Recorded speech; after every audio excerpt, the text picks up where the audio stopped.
El, eh, Continuamos con Cartas de Cartay. Hoy continuamos hablando de José Antonio Páez. He creído importante incorporar un segundo video. En realidad son 3 videos. El primero que ya lo hicimos, la parte 1, la parte 2 ahora que se subdivide en 2 videos. Uno para mostrar lo difícil que es convertirse, y ese fue el reto de José Antonio Páez, de una persona ordinaria en una persona extraordinaria. ¿Cómo hizo? ¿Cómo hizo una persona que era un llanero, pata en el suelo, que incluso no usaba zapatos en su madurez, en su juventud, a los 20 años, por ejemplo, y estaba todo el tiempo sobre un caballo y guerreando, combatiendo con una lanza en la mano y con las bridas del caballo montado incluso muchas veces a pelo, sin silla alguna, luchando en lugares difíciles, en condiciones extremadamente duras, teniendo para comer solamente carne sin sal y durmiendo en bivacos, campamentos al aire libre, junto con los demás llaneros, con las chanzas de los llaneros. ¿Cómo hizo José Antonio Páez para construir aquel hombre que llegó a ser 3 veces presidente de la República de Venezuela, acusado de haber traicionado a Bolívar por haber comandado o a ser el líder de la separación de Venezuela de la Gran Colombia? ¿Cómo hizo? Además, ahora yo lo estoy viendo desde la perspectiva de 2025 como venezolano y siento que el camino ha sido desde 1819 hasta aproximadamente 130 años más tarde o 110 años más tarde. Él tuvo una buena visión de haber entendido de que sociológica, antropológicamente los venezolanos somos distintos a los colombianos. Es decir, existía una unión forzada que era la Gran Colombia, creada por Bolívar, y que por respeto a Bolívar, pues no se discutía, pero había malestar. Malestar, por ejemplo, entre los ecuatorianos, que eran considerados solamente como un departamento de la iglesia o religioso, donde la gente rezaba, o Venezuela, donde la gente peleaba casi como un cuartel, el otro era una iglesia, mientras que el centro de todo era Bogotá, que era la universidad, la academia, la creadora de conocimiento. Y entonces, por supuesto, a los venezolanos no les gustaba mucho eso, ni tampoco a los ecuatorianos. Y poco a poco, siendo, diríamos, consecuente con su manera de ver al mundo, de sentirlo y de comportarse de una manera distinta y propia de una tierra y de una cultura, ellos empezaron a empujar hasta separarse. Y el principal líder de ese proceso de separación fue precisamente José Antonio Páez. ¿Cómo pudo entender Páez eso? ¿Cómo pudo tener la fuerza para separarse y convertir a ese departamento, que es el departamento de Venezuela, en un proyecto de construcción de una nación diferente, que es nuestro país ahora? Y que nosotros, ahora nadie tiene ningún problema en sentirse que somos venezolanos y en diferenciarnos de los otros que no son venezolanos. No es que seamos mejores ni peores, no, éramos distintos. ¿Cómo hizo? Esa persona pata en el suelo y que aprendió a leer escasamente y prácticamente sin educación, diríamos formal. ¿Cómo hizo para convertirse en 3 veces presidente de la República, en defenderse hablando inglés, en viajar durante muchos años, 10 años por lo menos,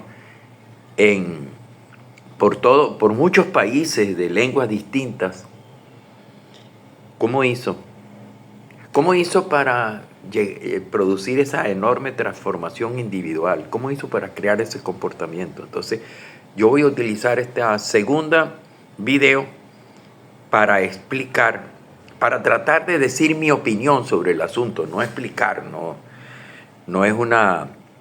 soy un catedrático que impone su visión o su perspectiva, sino simplemente que da la opinión. Y mi opinión es que es difícil pasar de ser una persona ordinaria y extraordinaria, porque ese es el gran esfuerzo.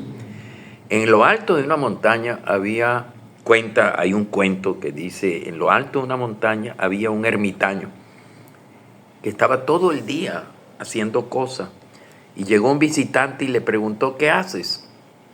Y el tipo le dijo: bueno, hago de todo, pero si no veo nada, tú no estás haciendo nada, tú vives solo en esta montaña. Sí, pero yo tengo que cuidar y entrenar 2 águilas, 2 halcones, tengo que calmar 2 conejos, tengo que enseñar a un burro y amansar y disciplinar a un león.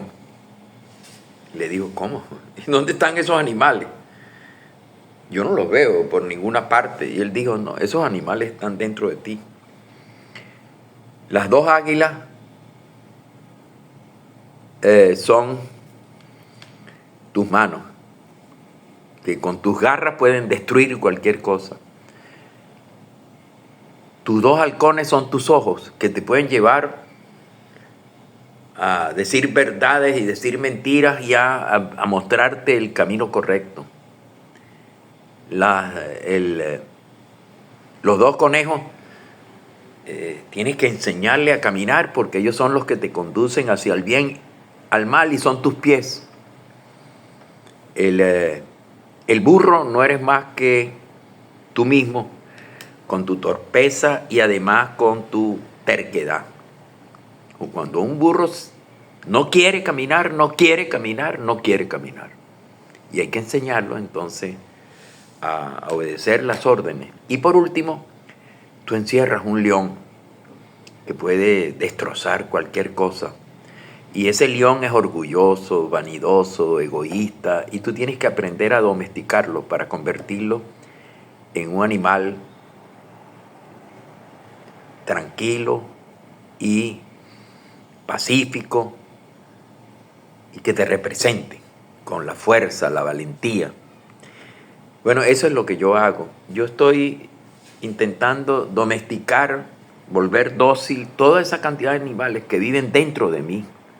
Bueno, señores, esos animales viven dentro de mí, y la única forma que yo tengo de controlarlo es dominarlo, enseñarlo, y para eso es necesario conocerte a ti mismo. En el principio de casi toda la filosofía de la Grecia antigua estaba en las discusiones de los grandes pensadores, estaba siempre el problema de conócete a ti mismo. Es una frase que se le atribuye a Sócrates. Ustedes saben muy bien que Sócrates fue el maestro de Platón, y Platón fue el maestro de Aristóteles. Allí está compendiada, en esos 3 grandes pensadores y sabios, está compendiado lo que se puede llamar la base de la filosofía de la antigua Grecia, que sirvió de base para el desarrollo de la posterior filosofía, hasta llegar a la modernidad. Todavía resuenan las palabras de esos sabios. Bueno, uno de ellos se le atribuye a Sócrates, que dijo: conócete a ti mismo. El Sócrates siempre discutía, él utilizaba la forma del diálogo, es decir, él ponía en trance al interlocutor y hacía que el interlocutor cayera en la cuenta de una verdad que él iba construyendo a través del razonamiento, a través de la lógica. Y entonces él hacía que las personas entendieran que ellos son dueños, en cierta manera, de su propio destino, y que todo lleva al conocimiento de sí mismo. Si tú conoces tus ideas, tus sentimientos, tus actitudes, tú llegas a conocer tus valores y tu comportamiento. Es decir, él discutía y incluso con uno de sus alumnos, él discutía el hecho de que el alumno tenía mucha ambición de llegar a ser gobernante, y él le decía que nadie podía gobernar a un pueblo si no se gobernaba a sí mismo. Una condición como sine qua non para gobernar un pueblo era saber gobernarse a sí mismo, controlarse. Entonces ya uno estaba en condiciones de dominar el arte de la política, que es el desarrollo, el bienestar material de un pueblo, la búsqueda de la felicidad. Entonces, esa frase muy importante, yo creo que es necesario conocerla para poder entender un poco a Páez, ¿no? Y a sus cambios, su transformación, su metamorfosis, de aquel llanero montaraz a un ciudadano civilizado y que daba mucho de sí, que logró, diríamos, convertirse en medio de toda esa cantidad de personas, convertirse en el líder fundamental y en el ejemplo a seguir. La frase "conócete a ti mismo" estaba inscrita en el frontispicio, en la entrada, en la parte superior del templo de Delfos, donde estaba el oráculo de Delfos. La mitología griega que dice que el oráculo de Delfos era el que permitía responder las grandes preguntas. Y se consideraba que el oráculo de Delfos estaba dirigido por Pitia o Pita, que era una mujer que respondía diríamos, de alguna manera con acertijos, palabras un poco oscuras y ambiguas, como lo hacen los refranes, respondía a todas las preguntas de los seres humanos. Ese templo había sido edificado al pie de una montaña no muy alta, 700 metros, que estaba situada en la Grecia central, frente al Golfo de Corinto. Y allí ahí se veneraba al dios Apolo, donde se reunían todos los pensadores, se reunían los aedas o aedos, los poetas de la antigua Grecia, junto con las náyades de las vírgenes, para desarrollar, diríamos, una manera de mirar al mundo completamente diferente. Se puede decir que era la manera de la cultura ejercida como una suerte de veneración al dios Apolo. En Grecia se comenzó a desarrollar, diríamos, la idea de que era necesario conocerse a ti mismo. La búsqueda, diríamos, principal del ser humano era la búsqueda de la arete, es decir, la búsqueda de la virtud suprema que conllevaba la grandeza humana.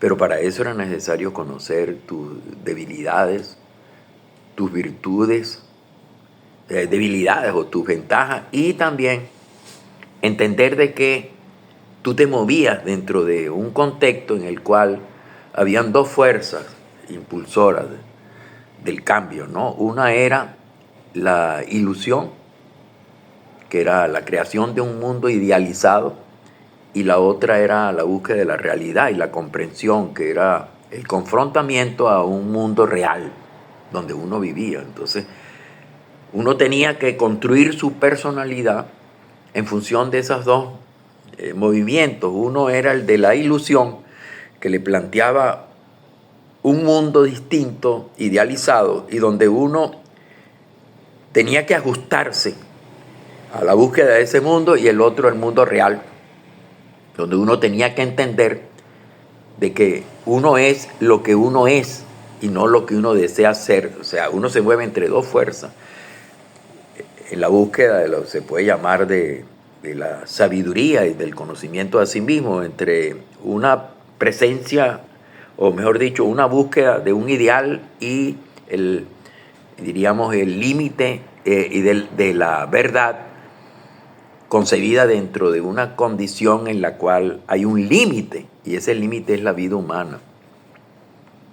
Entonces, la única forma de poder entender, diríamos, ese movimiento entre el que uno quiere ser y el que uno es, era el de ajustar su comportamiento a la condición humana, es decir, a su propia condición humana. Hay los mitos, acuérdense que yo soy de los que piensa que en cierta manera la vida no es más que una enorme colección de relatos y de momentos. Y entonces, es como una carrera de obstáculos, donde cada obstáculo debe ser superado. Y para superar ese obstáculo es necesario ajustarse a la condición humana. Es decir, para casi todos los sabios de la antigüedad y todavía los sabios Goethe o incluso ya modernos, Camus o Albert Camus, la manera como uno ajustaba esos dos elementos, lo ideal y lo real, era ajustándose a la condición humana, a la verdadera condición humana, comprender la verdadera condición humana, saber que esa condición humana tiene un límite y entonces en el cual uno actúa, para después entender de que la condición humana no es más que el vivir dentro de una sociedad en la cual todos interconectamos, hay una interdependencia y donde todos nos ayudamos. Si uno comprende que realmente la búsqueda era de la felicidad o la búsqueda de la virtud no era más que buscar un comportamiento que se adecuaba a la condición real del ser humano, que era la de establecer un límite y la muerte. Muchos filósofos, incluso poetas, uno de los poetas más importantes o de los poemas más importantes que yo he leído y que incluso lo he reproducido muchas veces cuando era profesor universitario, yo regalaba el poema a mis mejores alumnos. El poema se llama Ítaca, de Constantino Cavafy, donde él planteaba que la vida no era más que un viaje hacia Ítaca, y donde uno debería mostrar, donde uno debería mostrar el espíritu de aventura, tratar de pasarle lo mejor bien, lo mejor que uno pudiera, y donde uno no debería dejarse intimidar. Uno debería aventurarse y no esperar que el viaje sea corto, porque el viaje es el camino, o la vida es el camino que uno va construyendo lentamente en su viaje a Ítaca. Ese poema es como una especie de interpretación a la más grande novela, una de las más grandes novelas de la humanidad, que era escrita por un poeta ciego llamado Homero, más o menos como unos 5 o 6 siglos antes de Cristo. Por lo menos fue escrita ese relato fue dejado fijo en la escritura, pero ese era un relato que venía contándose desde la antigüedad más remota. Lo contaban los aedas, los poetas, hasta que por fin un poeta ciego lo convirtió, lo escribió y lo dejó para la humanidad. La Odisea cuenta la aventura de Ulises, un héroe griego que era el rey de Ítaca y que hizo un largo viaje para ayudar para dar la idea para defender a los troyanos y dar la idea ideas para poder, diríamos, superar los obstáculos que vivía Troya. Una de esas ideas era el caballo de Troya, ¿no? Y él duró guerreando durante 10 años, luchando en la guerra de Troya, y después, un poco cansado, decidió regresar. Y ese regreso le llevó 10 años. 10 años en un mar lleno de lestrigones, monstruos, apariciones súbitas, encantamientos, todos los peligros que ustedes se pueden imaginar lo conoció Ulises en ese largo viaje. Ulises es el Odiseo de los romanos. Y entonces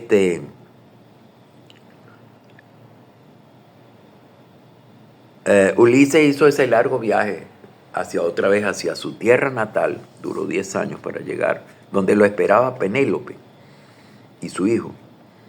O sea, lo esperaba el hogar, la tierra natal, la patria. Añorada, después de haber pasado, diríamos, y haber superado tantos obstáculos. Yo pienso que la vida en cierta manera son una carrera como de obstáculos, donde uno va superando un obstáculo tras otro hasta llegar a alguna parte que uno llama, alargando lo más posible ese viaje hasta un lugar que uno desconoce, pero donde todos vamos a llegar, a la tierra de donde uno vino, en cierta manera, que es la muerte. Y entonces uno debe, diríamos, aprender a conocerse en ese largo camino de aventuras que lo va llevando a la muerte, para poder entender hasta qué punto uno va, diríamos, entendiendo la grandeza humana y transformándose para cumplir un destino, que es lo que yo pienso que en cierta manera, de manera simbólica, en este caso, como yo lo explico, es la transformación que sufrió José Antonio Páez para pasar de ese llanero que era capaz de, como sucedió en las caseras del medio, con 153 lanceros, atravesar un río a nado, con caballos y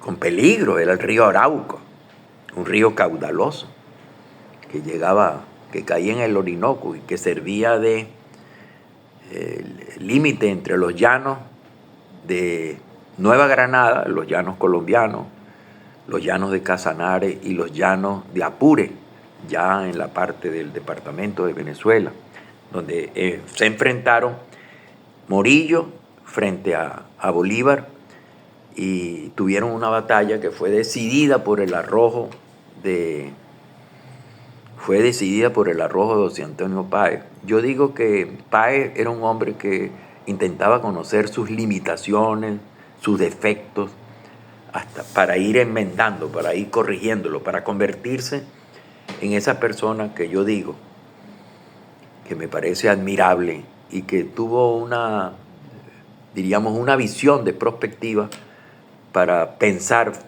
en contra de la opinión de muchos, que era necesario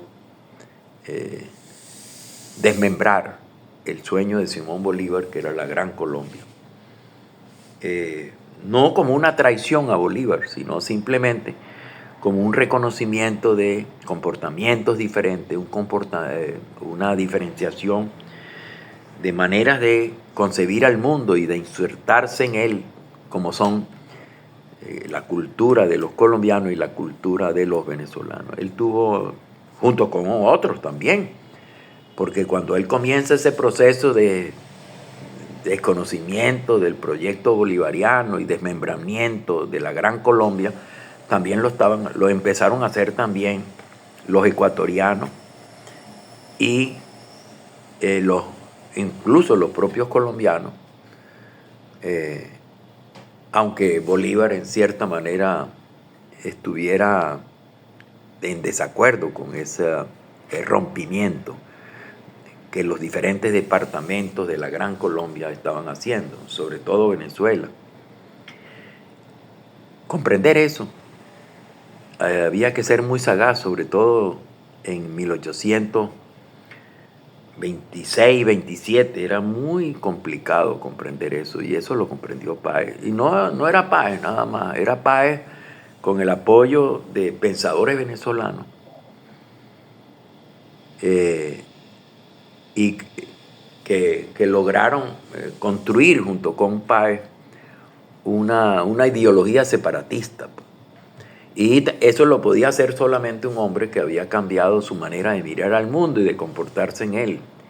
Una persona que había construido un carácter, una personalidad, y que había, diríamos, intentado comprenderse a sí mismo. Hay un párrafo que me llama a mí mucho la curiosidad, que me parece bien interesante, que es un párrafo en la cual él, en su autobiografía, escrita creo que en 1867, terminó de escribirla. Él murió en 1873 en Nueva York. Y entonces él dice en la autobiografía, dice que él no podía entenderse a sí mismo, y para él era como incontrolable el hecho de que cuando él oía disparos y tumulto y violencia, algo dentro de él era incontrolable y lo invitaba al combate, lo invitaba a la lucha. O sea que era una persona que no entendía muy bien sus propias emociones, y había que entenderlo para poder controlarlo. Entonces él habla de que él era tan incontrolable cuando él estaba recordando el paso de su vida, que lo cual es una autobiografía, es decir, una biografía vista, es la vida vista en retrospectiva, tratando de ordenarla, armar una explicación razonable de la construcción de una personalidad. Y él reconoce que él no entendía mucho porque él se comportaba así.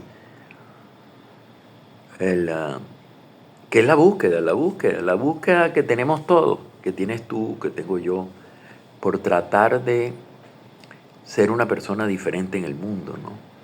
En un mundo que tiene,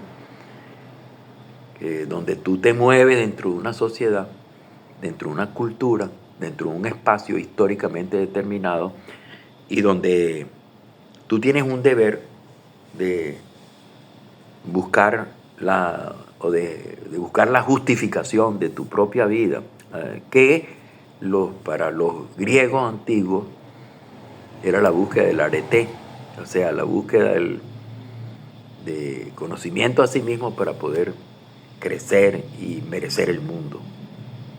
Y ese precisamente yo creo que fue, que es lo que me pasa a mí, lo que me pasa a usted, a todos nos pasa.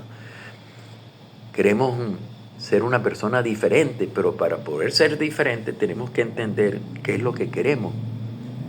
Porque lo que queremos es lo que queremos ser, y dónde estamos, que es lo que somos.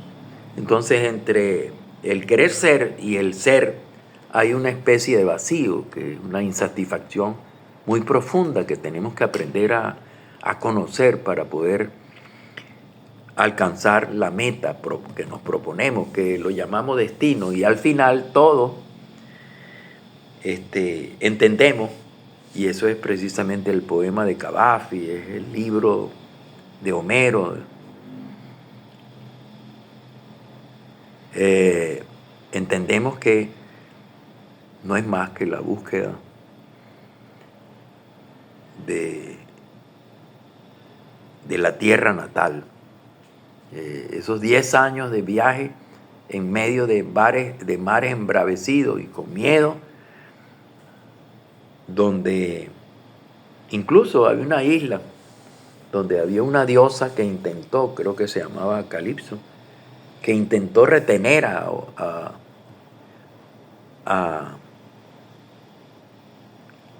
Ulises, y le planteó la alternativa: o la inmortalidad, ¿qué prefiere? ¿La inmortalidad o prefiere regresar a casa? Y entonces él ansiaba regresar a casa. Acabo de ver un video paralelamente mientras estudiaba para hablar con ustedes. vi un video de un venezolano que habla de que él es diferente, o los venezolanos somos diferentes a la imagen que se ha construido sobre los venezolanos con este asunto de las deportaciones desde Estados Unidos, que todos los venezolanos no somos delincuentes, que hay venezolanos, hay muchos venezolanos, mayor parte de los venezolanos somos gente de bien, alegre, optimista, risueños, llenos de humor, que somos personas responsables y trabajadoras. Hemos aprendido a ser responsables y trabajadoras porque nosotros tuvimos todo y lo perdimos todo. Y ahora en medio del dolor y del sufrimiento estamos aprendiendo a una nueva conducta. Y entonces él dice, quisiera regresar para empezar a construir esa Venezuela que sueño, para empezar a construir esa Venezuela en la que deberíamos vivir y no en la que hemos vivido. Tenemos, y eso es nuestro reto, nosotros tenemos que construir otra vez a Venezuela, una Venezuela diferente, éticamente diferente, y una Venezuela que merezcamos todo y donde seamos orgullosos de nuestra propia tierra, porque nosotros somos diferentes. Cada quien se siente diferente. Nuestro deber es justificar esa diferencia. Y eso fue precisamente el gran esfuerzo que estaba haciendo Páez por tratar de entender de que ese desmembramiento no era un acto de ingratitud o de traición hacia Bolívar, sino que es un acto de reconocimiento de una diferencia de comportamiento, de una diferencia, diríamos, de perspectiva ante la vida, de manera de, diríamos, de entenderse y ajustar su vida a esa comprensión del mundo, que es ser venezolano. Bueno, con esta explicación, con esta opinión muy personal, voy a pasar en el próximo video a la tercera parte de segunda parte diríamos, de José Antonio Páez, donde voy a hablar de la transformación, de la metamorfosis que se operó en José Antonio Páez para llegar a ser ese Páez que ahora está en los libros de historia y del cual muchas veces se burló la gente, pero que es la verdadera representación de lo que somos los venezolanos. Nos vemos entonces en la próxima carta, ya sabemos cuál es, y espero que si les gustó, que marquen hagan clic en me gustó y continúen acompañándome en este viaje de comprensión de la transformación de José Antonio Páez.